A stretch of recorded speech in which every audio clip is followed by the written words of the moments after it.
Hello ನಮಸ್ಕಾರ ಸ್ನೇಹಿತರೆ, ಹೇಗಿದ್ದೀರಾ ಎಲ್ಲರೂ ತುಂಬಾ ಚೆನ್ನಾಗಿದ್ದೀರಾ ಅಂತ ಅಂದ್ಕೊತೀನಿ. ನಾನು ಇಷ್ಟ ನೋಡಿರಿ ಆರಾಮಾಗಿದ್ದೀನಿ. ಇನ್ನು ಇವತ್ತು ಬೆಳಗ್ಗೆ ಲಾಗ್ನ ಸ್ಟಾರ್ಟ್ ಮಾಡೀನಿ. ಎಲ್ಲರಿಗೂ ವೆರಿ ಗುಡ್ ಮಾರ್ನಿಂಗ್ ಅಂತ ಹೇಳ್ತಾ ಇವತ್ತಿನ ಒಂದು ಲಾಗ್ನ ಕಂಟಿನ್ಯೂ ಮಾಡ್ತೀನಿ. ಇನ್ನು ನಾನಂತೂ ಆಲ್ಮೋಸ್ಟ್ ಒಂದು 3 ತಿಂಗಳಾಯಿತು ಹತ್ತತ್ರ ಯಾವುದೇ ವಿಡಿಯೋಸ್ ಕೂಡ ಮಾಡ್ಕೊಂಡಿಲ್ಲ, ಯಾವುದೇ ವಿಡಿಯೋನ ಅಪ್ಲೋಡ್ ಮಾಡಿಲ್ಲ, ಏನೂ ಇಲ್ಲ. ನಾನಾಯಿತು ಮನೆ ಆಯಿತು ಅಂತಂದು ಯಾವುದೇ ವಿಡಿಯೋಸ್ ಅದು ಏನು ಮಾಡ್ಕೊಕ್ಕೋಗಿಲ್ಲ. ನಾನು ಒಂದಿಷ್ಟು ಕಾರಣಗಳಿಂದ ವಿಡಿಯೋಸ್ನ ಸ್ಕಿಪ್ ಮಾಡಿ ಏನೂ ಬೇಡ ಅಂತಂದು ಬಿಟ್ಟಿದ್ದೆ. ಆದರೆ ನನ್ನ ಒಂದಿಷ್ಟು ಫ್ರೆಂಡ್ಸ್ ಯೂಟ್ಯೂಬಲ್ಲಿ ಯಾರೂ ಕೂಡ ಮೆಸೇಜ್ ಮಾಡಿಲ್ಲ, ರಿಯಲ್ಲಾಗಿ ಹೇಳ್ತೀನಿ. ಆದರೆ ಪರ್ಸ್ನಲ್ಲಾಗಿ ಫೋನ್ ಮಾಡಿ ಒಂದಿಷ್ಟು ಜನ ಯಾಕ್ರಿ ವಿಡಿಯೋಸ್ನೆಲ್ಲ ಮಾಡವಲ್ರಿ, ಯಾಕೆ ಬಿಟ್ಟಿರಿ ಅಂತ ಕೇಳಿದರು. ಅದನ್ನು ಕೇಳಿ ಸಖತ್ ಖುಷಿ ಆಯಿತು. ನಮ್ಮನ್ನು ಯಾರಾದರೂ ಈ ಥರ ಕೇರ್ ಮಾಡಿದ್ರೆ ಒಂಥರ ಖುಷಿ ಆಗುತ್ತಲ್ಲ, ಹಂಗೆ ನನಗೂ ಅದೇ ಆಯಿತು. ಇಲ್ಲ ಇನ್ಮೇಲೆ ಮಾಡಬೇಕು. ನಮ್ಮನ್ನು 1000 ಜನ ಇಷ್ಟಪಟ್ಟಿಲ್ಲ ಅಂತಂದ್ರು ಒಬ್ಬರಿಬ್ಬರಾದರೂ ಇಷ್ಟಪಟ್ಟು ನೋಡ್ತಾರಲ್ಲ ನಮ್ಮ ವಿಡಿಯೋಸ್ನ ಅನ್ನೋಷ್ಟು ಖುಷಿಯಾಗಿ ಇನ್ನು ಮುಂದೆ ಮತ್ತೆ ಕಂಟಿನ್ಯೂ ಮಾಡಬೇಕಂತ ಅನ್ನಿಸಿ ಇವತ್ತು ನಾನು ವಿಡಿಯೋಸ್ನ ಮಾಡ್ಕೊತಾ ಇದ್ದೀನಿ. ಇನ್ನು ಇವತ್ತು ಬಂದು ನನ್ನ ಮಗನ ಬರ್ತ್ಡೇ ಇತ್ತು, ಹೀಗಾಗಿ ಇವತ್ತೇ ಮಾಡ್ಕೊಂಡ್ರಾಯ್ತು ಅಂತ ಮತ್ತೆ ಸ್ಟಾರ್ಟ್ ಮಾಡಿ ನೋಡಿರಿ. ಇನ್ನು ಮುಂದೆ ಸ್ವಲ್ಪ ವಿಡಿಯೋಸ್ನೆಲ್ಲ ಕಂಟಿನ್ಯೂ ಆಗಿ ಅಪ್ಲೋಡ್ ಮಾಡೋಕ್ಕೆ ಟ್ರೈ ಮಾಡ್ತೀನಿ. ಇನ್ನು ನಾನೊಂದಿಷ್ಟು ವಿಷಯದಿಂದ ಸ್ವಲ್ಪ ವೀಡಿಯೋಸ್ನೆಲ್ಲ ಮಾಡೋದು, ವೀಡಿಯೋಸ್ನ ಅಪ್ಲೋಡ್ ಮಾಡೋದು ಎಲ್ಲನೂ ಬಿಟ್ಬಿಟ್ಟಿದ್ದೆ. ಯಾಕಪ್ಪ ಅಂತಂದ್ರೆ ಅದಕ್ಕೆ ಕಾರಣ ಐತಿ. ಯಾಕಂತಂದ್ರೆ ವೀಡಿಯೋಸ್ನ ಅಪ್ಲೋಡ್ ಮಾಡೋಕತ್ರು, ಜಾಸ್ತಿ ವೀಡಿಯೋಸ್ನ ಹಾಕಕತ್ರು ವ್ಯೂಸ್ ಕೂಡ ಅಷ್ಟು ಚೆನ್ನಾಗಿ ಬರೋಂಗಿಲ್ಲ. ಒಂದು 50, 70, 80 ಒಂದು 100 ಬರ್ತಾವೆ, 100 ಬರೋದು ವ್ಯೂಸ್ ಎಲ್ಲ. ಇನ್ನು ಬೇಡ ಬಿಡು ಅಂತಂದು ಬಿಡ್ತಿದ್ದೆ.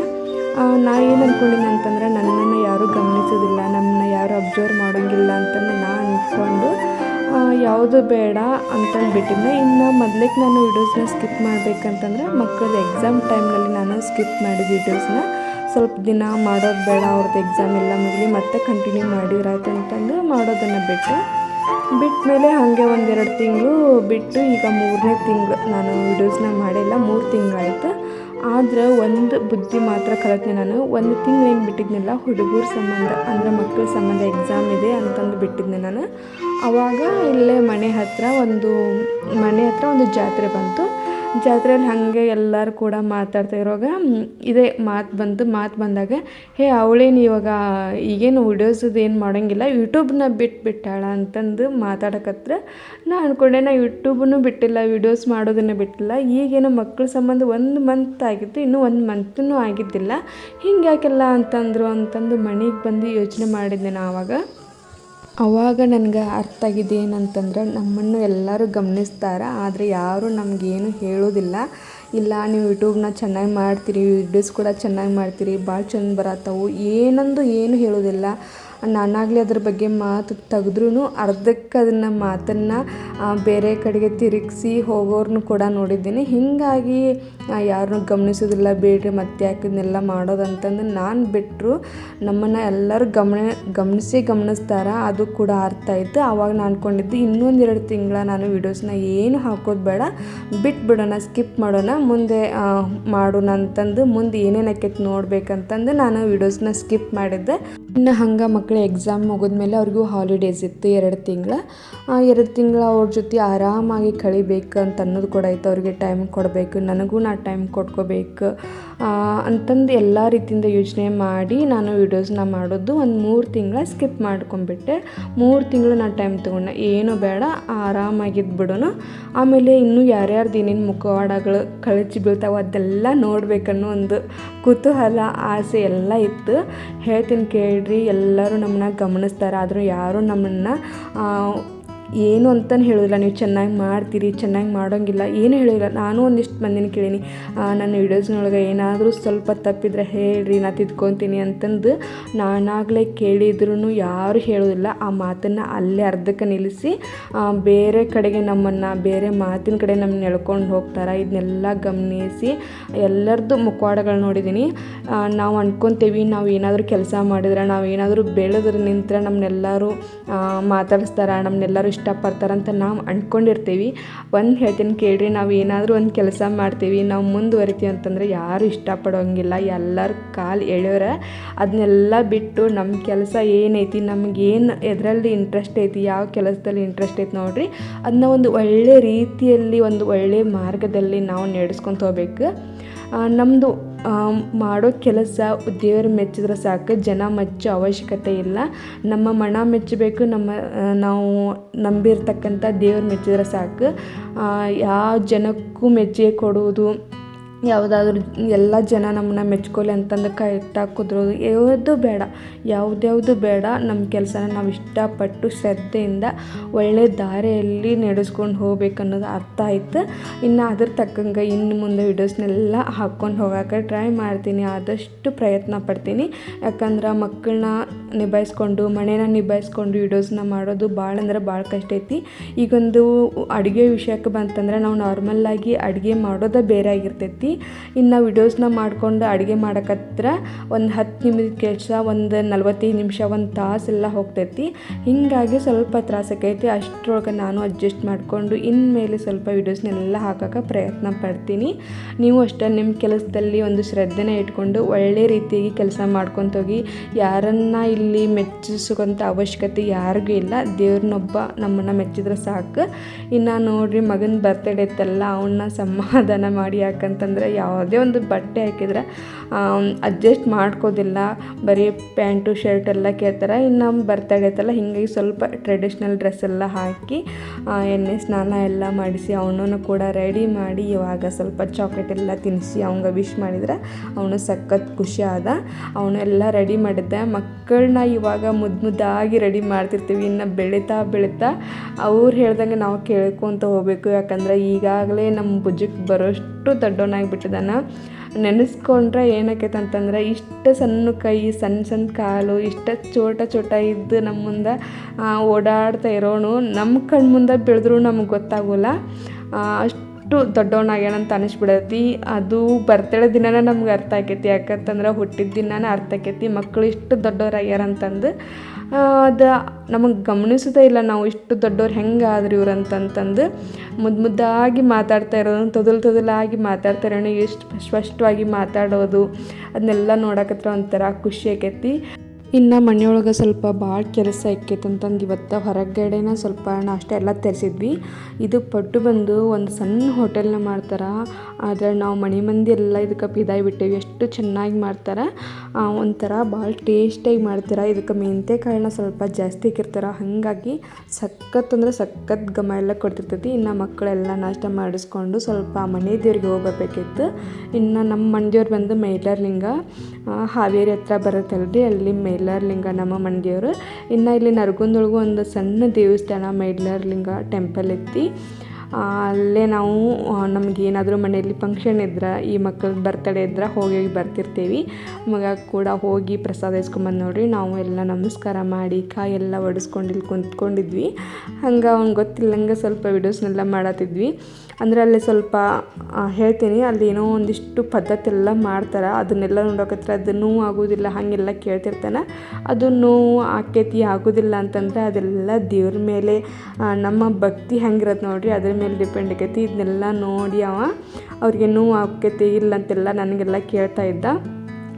ಅದೇ ಹೇಳಿದ್ನೆಲ್ಲ, ಅವ್ರಿಗೆ ಆ ದೇವ್ರ ಮೇಲೆ ಎಷ್ಟು ಭಕ್ತಿ, ಎಷ್ಟು ಶ್ರದ್ಧೆ ಐತೆ ನೋಡಿರಿ. ಅದ್ರ ಮೇಲೆ ಅದೆಲ್ಲ ನಿಶ್ಚಯ ಆಗಿರ್ತೈತಿ. ನಾವು ಇಲ್ಲಿ ಕುಂತ್ಕೊಂಡು ಅದು ನೋವು ಆಕೈತಿ, ನೋವು ಆಗೋದಿಲ್ಲ ಅಂದೆಲ್ಲ ಮಾತಾಡ್ಕೊ ಹೋಗಬಾರ್ದು. ಇನ್ನು ನೋಡಿದ್ರೆಲ್ಲ ಇದು ನಮ್ಮದು ಮೈಲಾರಲಿಂಗ ಟೆಂಪಲ್. ಇದು ನರಗುಂದೊಳಗೆ ಬರತ್ತೆ, ಇಲ್ಲೇ ಬಸ್ ಸ್ಟ್ಯಾಂಡ್ ಹತ್ರ ಬರತ್ತೆ. ಯಾರಾದರೂ ನಿಮ್ಮ ಮಂದಿಯವರು ಮೈಲಾರಲಿಂಗ ಇದ್ರೆ ಇಲ್ಲಿ ಬಂದು ನಡ್ಕೊಡ್ರಿ, ಎಲ್ಲ ಚಲೋ ಆಕೈತಿ. ಸ್ಟ್ರಾಂಗ್ ಅಲ್ಲ ಮೈಲಾರಲಿಂಗ ಅಂತಂದ್ರೆ ದೇವರು ಎಷ್ಟು ಸ್ಟ್ರಾಂಗ್ ಅನ್ನೋದು ಎಲ್ಲರಿಗೂ ಗೊತ್ತಿರತ್ತೆ. ಇನ್ನು ಎಲ್ಲಮ್ಮ ದೇವರಿಗೆ ಎಷ್ಟು ಭಕ್ತರು ನೋಡ್ರಿ, ಹರಿ 12 ತಿಂಗಳು ಎಲ್ಲ ಎಷ್ಟು ನಡ್ಕೊತಾರಲ್ಲ, ಹಂಗೆ ಮೈಲಾರಲಿಂಗ ಕೂಡ ಹರಿ 12 ತಿಂಗಳು ಎಲ್ಲರೂ ನಡ್ಕೊತಾರೆ. ಇಲ್ಲಿ ಈ ಮನೆದೇವ್ರಿಗೆ ಜಾತಿ ಭೇದ ಭಾವ ಯಾವುದು ಕೂಡ ಇಲ್ಲ. ಎಲ್ಲ ಜಾತಿಯವರು ಎಲ್ಲರೂ ಈ ದೇವರು ಮೈಲಾರಲಿಂಗ ಸ್ವಾಮಿ ಮನೆ ದೇವರಾಗಿದ್ದಾನೆ. ನಮಗೂ ಕೂಡ ಮೈಲಾರಲಿಂಗ ಸ್ವಾಮಿನೇ ಮನೆ ದೇವರು. ಇನ್ನು ಮಗಗೆ ಅಲ್ಲಿ ಕೂತ್ಕೊಂಡು ಸ್ವಲ್ಪ ವಿಡಿಯೋಸ್ನೆಲ್ಲ ಮಾಡಿ ಫೋಟೋ ತಕ್ಕೋಬೇಕಂತಂದ್ರೆ ಅಲ್ಲಿ ಪೂಜಾರಿಗಳು ಕುಂತಿರ್ತಾರಲ್ಲ ಆ ಕಡೆ ನೋಡು ನಿಮ್ಮಮ್ಮ ಫೋಟೋ ತೆಗಿಯತೈತಿ ಅಂತಂದು ಎಷ್ಟು ಚಂದ ಮಾತಾಡ್ತಿದ್ರಂದ್ರೆ ಒಂಥರ ಖುಷಿ ಆಕೈತಿ. ಇನ್ನು ಬೆಳಗ್ಗೆ ಅವ್ರಿಗೆ ನಾಷ್ಟ ಎಲ್ಲ ಹೊರಗಡೆನೇ ತಂದು ತಿನ್ನಿಸಿದ್ವಿ. ಇನ್ನು ಮಧ್ಯಾಹ್ನಕ್ಕೆ ಸ್ವಲ್ಪ ಪೂರಿ ಎಲ್ಲ ಮಗನಿಗೆ ಇಷ್ಟ ಅಂತಂದು ಪೂರಿ ಮತ್ತು ಚಟ್ನಿ ಆಲೂಗಡ್ಡೆ ಪಲ್ಯ ಎಲ್ಲ ಮಾಡಿ ಅವನಿಗೂ ಕೂಡ ಊಟ ಎಲ್ಲ ಮಾಡಿಸಿ ನಾನು ಎಲ್ಲ ಊಟ ಮಾಡ್ಕೊಂಡೆ ನೋಡ್ರಿ. ಇನ್ನು ಸಾಯಂಕಾಲ ಅವ್ರನ್ನ ಫ್ರೆಂಡ್ಸ್ ಎಲ್ಲ ಕರೆದು ಬರ್ತಡೇ ಮಾಡ್ಕೊತೀನಿ ಅಂತಂದ್ರೆ ಇನ್ನು ಬರ್ತಡೇ ಬಂತಂದ್ರೆ ನಾವು ಏನು ಮಾಡ್ತೀವಿ ಅದೇನು ಕೇಳೋಂಗಿಲ್ಲ. ಅವ್ರು ಏನು ತಂಬ ಅಂತಾರೆ ಅದನ್ನ ತರೋದು, ಅವ್ರು ಏನು ಸ್ನ್ಯಾಕ್ಸ್ ಎಲ್ಲ ಮಾಡಂತಾರೆ ಅದನ್ನ ಮಾಡೋದು. ಹೀಗಾಗಿ ಸ್ವಲ್ಪ ಬಜ್ಜಿ ಎಲ್ಲ ತಂದು ಮಕ್ಕಳಿಗೆ ಕೊಡು ಅಂತ ಹೇಳಿದ್ರು. ಯಾಕಂದರೆ ಎಲ್ಲ ಫ್ರೆಂಡ್ಸ್ ಅವರೆಲ್ಲ ಮಾತಾಡ್ಕೊಂಡಿರ್ತಾರೆ ಬೇಕು ಒಬ್ಬೊಬ್ಬರು ಬರ್ತಡೇಗೆ ಅಂತಂದು. ಹೀಗಾಗಿ ಸ್ವಲ್ಪ ಬಜ್ಜಿ ಮತ್ತು ಸೇವು ಇದನ್ನೆಲ್ಲ ತಂದು ಕೊಟ್ರಾಯ್ತು ಅಂತಂದು ಇದನ್ನೆಲ್ಲ ನಾನು ರೆಡಿ ಮಾಡ್ಕೊತೀನಿ. ನಮ್ಮ ಮಕ್ಕಳು ಬಂದಮೇಲೆ ಬಡ ಕೇಕ್ ಎಲ್ಲ ಕಟ್ ಮಾಡಿ ಹಾಕಿ ಕೊಟ್ಬಿಟ್ರೆ ಅವರು ಕೂಡ ಖುಷಿಯಾಗಿ ತಿಂದು ಹೋಗ್ತಾರೆ. ಇನ್ನು ನೋಡಿರಲ್ಲ ಮಗ ಬರ್ತಡೇಗೆಲ್ಲ ರೆಡಿಯಾಗ್ಯಾನ. ಇಷ್ಟೊತ್ತನ್ನ ಅಳ್ಕೊಂತ ಕುಂತಿದ್ದ. ಇವತ್ತು ಯಾಕೋ ಗೊತ್ತಿಲ್ಲ ಬರೀ ಬರ್ತಡೇ ದಿನ ಅಳೋದಾಯ್ತು ಅವ್ನ ಕೆಲಸ. ಆದರೆ ನನ್ನ ಮಗ ಯಾವುದೇ ಒಂದು ಡ್ರೆಸ್ ಹಾಕಿದ್ರೆ ನಾ ಯಾವ ರೀತಿ ಕುತ್ಕೋ ಅಂತ ಹೇಳ್ತೀನಿ ಅದೇ ರೀತಿ ಕುತ್ಕೋದು, ಅದೇ ರೀತಿ ಲುಕ್ ಕೊಡೋದು, ಅದೇ ರೀತಿ ಸ್ಟೈಲ್ ಮಾಡೋದು ಎಲ್ಲ ಮಾಡ್ತಾರೆ. ಅದು ನನಗೆ ಸಖತ್ ಅಂದರೆ ಸಖತ್ ಇಷ್ಟ ಆಕೈತಿ. ಇನ್ನು ಕೇಕ್ ಕೂಡ ಈ ಸರ ರೌಂಡ್ ಶೇಪ್ ಎಲ್ಲ ಮಾಡ್ಸೋಕ್ಕಿಲ್ಲ. ಯಾಕಂದ್ರೆ ಪ್ರತಿ ಸರ ರೌಂಡ್ ಎಲ್ಲ ಶೇಪ್ ಅದಾಗಿತ್ತು. ಈ ಸರ ಸ್ವಲ್ಪ ದಿಲ್ ಶೇಪ್ ಒಳಗೆ ಕೇಕ್ನ ಮಾಡಿಸಿದ್ದೀನಿ. ಅದು ಮ್ಯಾಂಗೋ ಕೇಕ್ನ ಮಾಡಿಸ್ತೀನಿ. ಯಾಕಂತಂದ್ರೆ ಈಗ ಮ್ಯಾಂಗೋ ಸೀಸನ್ ಅಲ್ಲ, ಹೀಗಾಗಿ ಮಕ್ಕಳೆಲ್ಲ ಬಂದಿದ್ರು.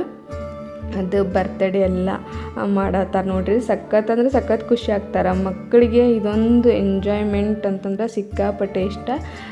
ನಾನು ಕೂಡ ಅವ್ರದ್ದೆಲ್ಲ ಸ್ವಲ್ಪ ಕ್ಲಿಪ್ಪಿಂಗ್ಸ್ ಎಲ್ಲ ತೊಗೊಂಡೇನಿ.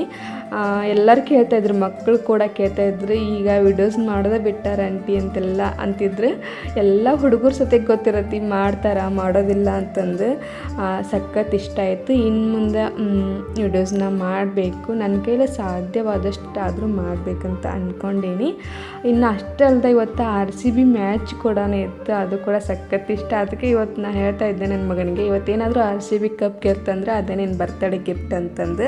ಯಾಕಂದ್ರೆ ನನ್ನ ಮಗಂತೂ ಸಿಕ್ಕಾಪಟ್ಟೆ ಕ್ರಿಕೆಟ್ ಅಂದರೆ ಎಷ್ಟು ಹುಚ್ಚು ಅಂತಂತಂದ್ರೆ ಎಷ್ಟು ಬಾಲು ಬ್ಯಾಟ್ ಕೊಡಿಸಿದ್ರೂ ಕಮ್ಮಿನ. ಇನ್ನು ಗಾಡಿ ಪಾಡಿ ಎಲ್ಲಿ ನೋಡಿದ್ರು ಗಾಡಿ ಅದು ಇದು ಎಲ್ಲ ಮಕ್ಕಳು ತೊಗೊಂಡ್ರು. ನನ್ನ ಮಗ ಬರೀ ಬ್ಯಾಟು ಬಾಲ್ ಅದನ್ನ ತೊಗೊತಾನೆ.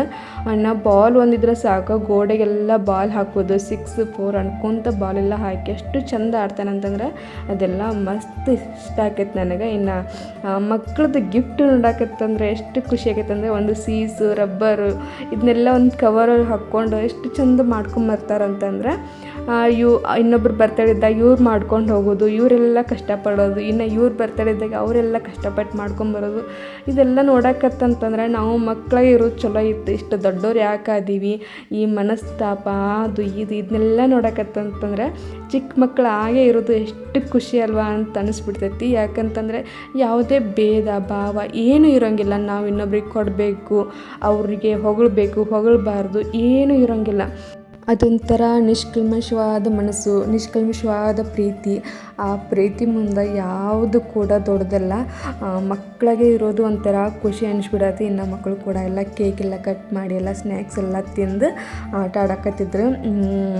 ಒಂದಿಷ್ಟು ಸಾಂಗ್ ಎಲ್ಲ ಹಾಕ್ಕೊಂಡು ಡ್ಯಾನ್ಸ್ ಮಾಡಿ ಮತ್ತು ಒಂದಿಷ್ಟೆಲ್ಲ ಗೇಮ್ಸ್ನ ಆಡಿ ಅವರು ಕೂಡ ಮನೆಗೆ ಹೊಂಟ್ರು ನೋಡ್ರಿ. ಯಾಕಂತಂದ್ರೆ ಇವತ್ತು ಕರೆಂಟ್ ಒಂದಿಟ್ಟು ನಿಲ್ಲಂಗಾಯ್ತು. ನಮ್ಮ ಮನೆಯಲ್ಲೇ ನಮ್ಮ ಜೊತೆನೇ ಬೆಳೆದಿರ್ಬೇಕಂತ ಅಷ್ಟೆಲ್ಲ ಹಚ್ಕೊಂಡ್ಬಿಟ್ಟಿರ್ತಾರೆ. ಒಂದಿಷ್ಟು ಮಂದಿ ಹೀರೋಗಳನ್ನೆಲ್ಲ ಹಚ್ಕೊಂಡ್ರೆ ಇನ್ನು ಒಂದಿಷ್ಟು ಮಂದಿ ಕ್ರಿಕೆಟ್ಗಾರನ್ನೆಲ್ಲ ಹಚ್ಕೊಂಡಿರ್ತಾರೆ. ನಮ್ಮ ಮನೇಲಂತೂ ಈ ವಿರಾಟ್ ಕೊಹ್ಲಿ ಅಂತಂದ್ರೆ ಸಿಕ್ಕಾಪಟ್ಟೆ ಇಷ್ಟ. ನೋಡಿರಲ್ಲ ಆ ಮಾತನಾಡೋ ಶೈಲಿ, ಅದೊಂದು ಗತ್ತು ಗಾಂಭೀರ್ಯ ಅದನ್ನೆಲ್ಲ ನೋಡೋದೇ ಒಂಥರ ಖುಷಿಯಾಗಿರತ್ತೆ. ಇನ್ನು